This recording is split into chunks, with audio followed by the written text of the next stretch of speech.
नमस्कार, आप देख रहे हैं भारत 50 न्यूज़। मैं हूं आपका मित्र भरत कुमार। जैसा कि आप सब जानते हैं कि तीसरे चरण की मतदान शुरू हो गया है।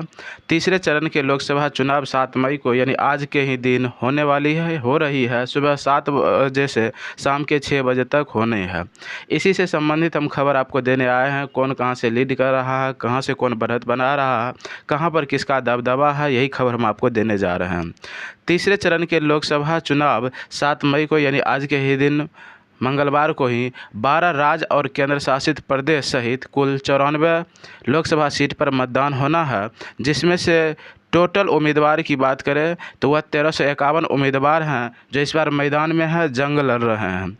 जिसमें नामांकन की बात करें तो कुल टोटल 2963 उम्मीदवार ने अपना नामांकन किए थे। जिसमें से 1351 उम्मीदवार ही अब मैदान पर बचे हैं। बाकी सभी उम्मीदवार का नामांकन रद्द हो चुका है। वहीं तीसरे चरण की मतदाता की बात करें तो टोटल मतदाता की संख्या 17.24 करोड़ है। जिसमें पुरुष मतदाता की संख्या 8.85 करोड़, वही महिला मतदाता की संख्या 8.39 करोड़ है। तो वही मतदान केंद्र की बात करें तो 1.85 लाख यानी 1,85,000 मतदान केंद्र बनाए गए हैं। तो वहीं सवेरे 7 बजे यानी सुबह के 7 बजे से लेकर शाम के 6 बजे तक मतदान होना है। अब आइए हम आपको डिटेल से दिखाने का प्रयास करते हैं कि किस राज्य में कितने लोकसभा सीट पर अभी चुनाव हो रहे हैं ये तीसरे चरण में। तो वही हम उस सीट का भी जिक्र करेंगे जहां से चुनाव लड़े बिना निर्विरोध सांसद के रूप में चुने गए हैं। तो गुजरात के सूरत लोकसभा सीट से बीजेपी उम्मीदवार था मुकेश दलाल, वो निर्विरोध सांसद चुने गए हैं। यही ध्यान रखना है, गुजरात की एकमात्र सीट सूरत है जो जहां के प्रतिनिधि थे, उम्मीदवार थे, बीजेपी का कैंडिडेट है मुकेश दलाल, वो निर्विरोध सांसद चुने गए हैं। यानी इनके अपोजिट में जो भी मेंबर था उन सब का नामांकन रद्द हो चुका है। आइए खबर को हम विस्तार से जानने का प्रयास करते हैं। तीसरे चरण की मतदान 12 राज्य और केंद्र शासित प्रदेश सहित कुल 94 लोकसभा सीट पर हो रही है। सुबह के 7 बजे से लेकर के शाम को 6 बजे तक चलेगा। इसमें टोटल उम्मीदवार 1351 है जो मैदान में जंग लड़ रहे हैं, एक दूसरे के विरोध में अपना अपना सब प्रचार कर रहे हैं, अपना अपना पूर्ण प्रयास कर रहे हैं चुनाव जीतने का। तो वहीं हम बात करें उत्तर प्रदेश, मध्य प्रदेश, बिहार और कर्नाटक, ये सब राज्य इसी 7 चरण में शामिल है। अब हम आपको बताते हैं कि कौन कौन से राज्य और केंद्र शासित प्रदेश हैं जो इसमें शामिल है, जिसमें तीसरे चरण में मतदान होनी है। तो असम की 4 लोकसभा सीट है। असम की 4 लोकसभा सीट, इसमें उम्मीदवार की संख्या 47 है जो मैदान में लड़ रहे हैं। बिहार सबसे हॉट सीट या सबसे स्पेशल राज्य अगर की बात करें जो राजनीति के दृष्टिकोण से महत्वपूर्ण होता है तो वह बिहार और उत्तर प्रदेश होता है। तो बिहार के कुल 5 लोकसभा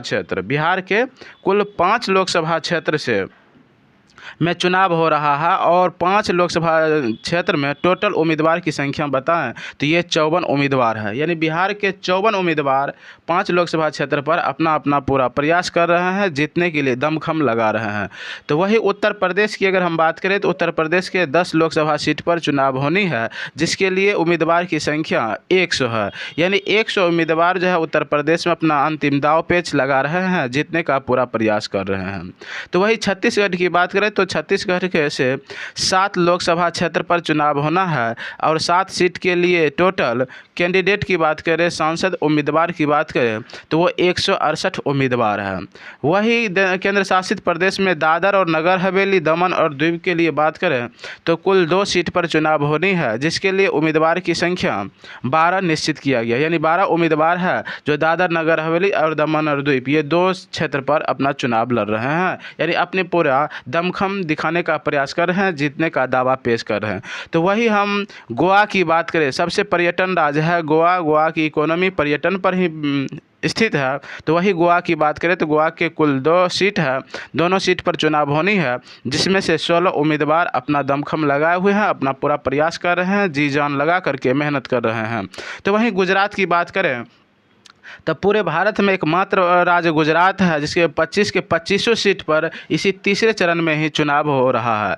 तो ये तीसरा चरण गुजरात के लिए सबसे अहम है। गुजरात के 25 के 25 लोकसभा सीट पर चुनाव हो रही है, जिसके लिए उम्मीदवार की संख्या 266 है, यानी टोटल 266 कैंडिडेट है जो 25 लोकसभा क्षेत्र पर गुजरात में चुनाव लड़ रहे हैं। तो वही जम्मू कश्मीर की बात करें तो एक सीट है, एक सीट के लिए 20 प्रतिनिधि वहाँ चुनावी मैदान में है, पूरा दमखम दिखा रहे हैं, एक दूसरे को से जीतने का प्रयास कर रहे हैं, अपनी सभी शक्ति का प्रयोग कर रहे हैं। तो वही कर्नाटक की बात करें तो कर्नाटक से 14 लोकसभा क्षेत्र पर चुनाव होना है और 14 लोकसभा सीट के लिए टोटल उम्मीदवार की संख्या बात करें तो 227 है। सबसे बड़ी बात यही है कि कर्नाटक के मात्र 14 सीट पर ही उम्मीदवार की संख्या 227 है। इससे स्पष्ट होता है कि कर्नाटक के लोग राजनीति के प्रति कितना सक्रिय है।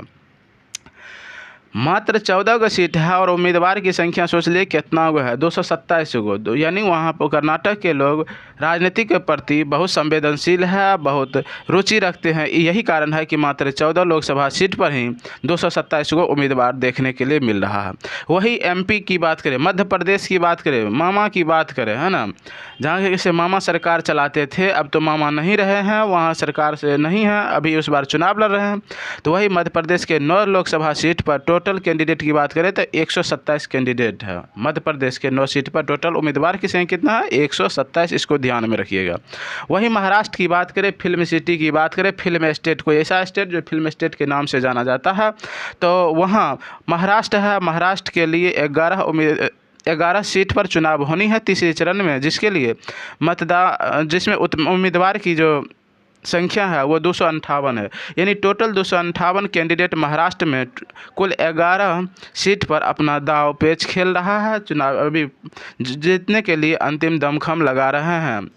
तो वहीं वेस्ट बंगाल की बात करें तो वेस्ट बंगाल के कुल 4 सीट पर तीसरे चरण में मतदान होनी है, जिसमें से टोटल उम्मीदवार की संख्या 57 है। यानी 57 उम्मीदवार ऐसे हैं जो पश्चिम बंगाल में तीसरे चरण के लिए 4 लोकसभा सीट पर अपना दावेदारी पेश करेंगे।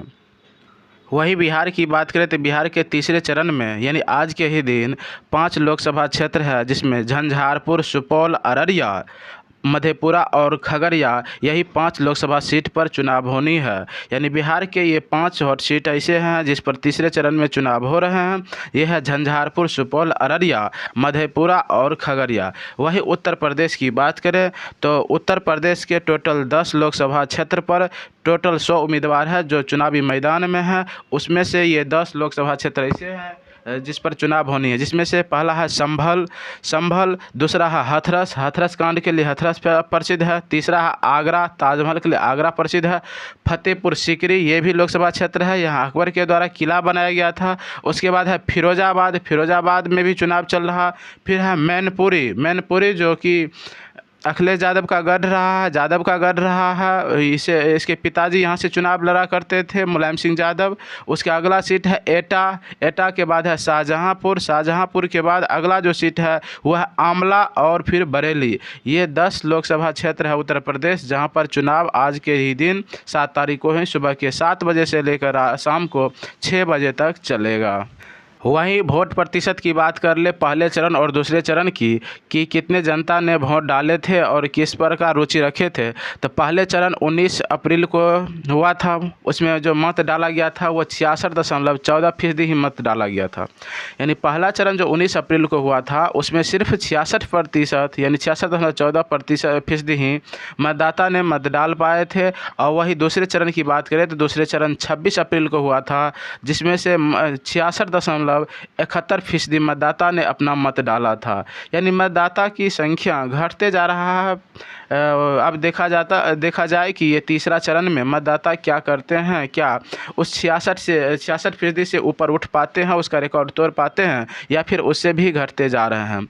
इतना प्रयास किए जा रहे हैं चुनाव आयोग के द्वारा, फिर भी मतदाता की संख्या कमते जा रहे हैं। ये देखने वाली बात है कि मतदाता को वोट डालने में रुचि क्यों नहीं है। क्या मतदाता को नेता पर भरोसा नहीं है या उसको अपने आप पर भरोसा नहीं है, जिस कारण वो मतदान करने नहीं जाते हैं। अब देखने को यही मिलेगा कि तीसरा चरण में कुल कितने मतदाता ने मत डाले हैं, जिसमें से तीसरे चरण की जो मतदाता की बात करें तो वो टोटल मतदाता की संख्या 17.24 करोड़ है। वही पुरुष मतदाता की बात करें तो 8.85 करोड़ है। तो वही महिला मतदाता की बात करें तो 8.39 करोड़ है। यानी 17.24 करोड़ मतदाता इस बार मत डालेंगे। देखा जाए कि इसमें से कितना फीसदी मतदाता ने मत का प्रयोग किया है, यानी पहले और दूसरे चरण के जो मतदाता थे उनका रिकॉर्ड तोड़ पाए या नहीं, 66% से ऊपर बढ़ पाए या फिर 66% से नीचे रह पाए, यह देखने वाली बात है। वही मतदान केंद्र की बात करें तो 1,85,000 मतदान केंद्र बनाए गए हैं। और वही मत की बात करें तो सुबह 7 बजे से लेकर के शाम को 6 बजे तक मत डाला जाएगा। वही लीड करने की बात करें तो सूत्रों से पता चला है कि जितने भी स्थानीय लीडर हैं वो अपना अपना क्षेत्र पर अपने अपने लोकल बूथ पर प्रभाव बनाए हुए हैं। वही ओवरऑल बात करें तो बीजेपी इसकी बार बढ़त में बढ़ रही है धीरे धीरे। अब फिर बिहार में आरजेडी की भी बढ़त है। कुछ सीट ऐसे है जहां आरजेडी का अपना ज़्यादा दबदबा है, कुछ सीट ऐसे है जहां बीजेपी अपना दमखम दिखा रही है।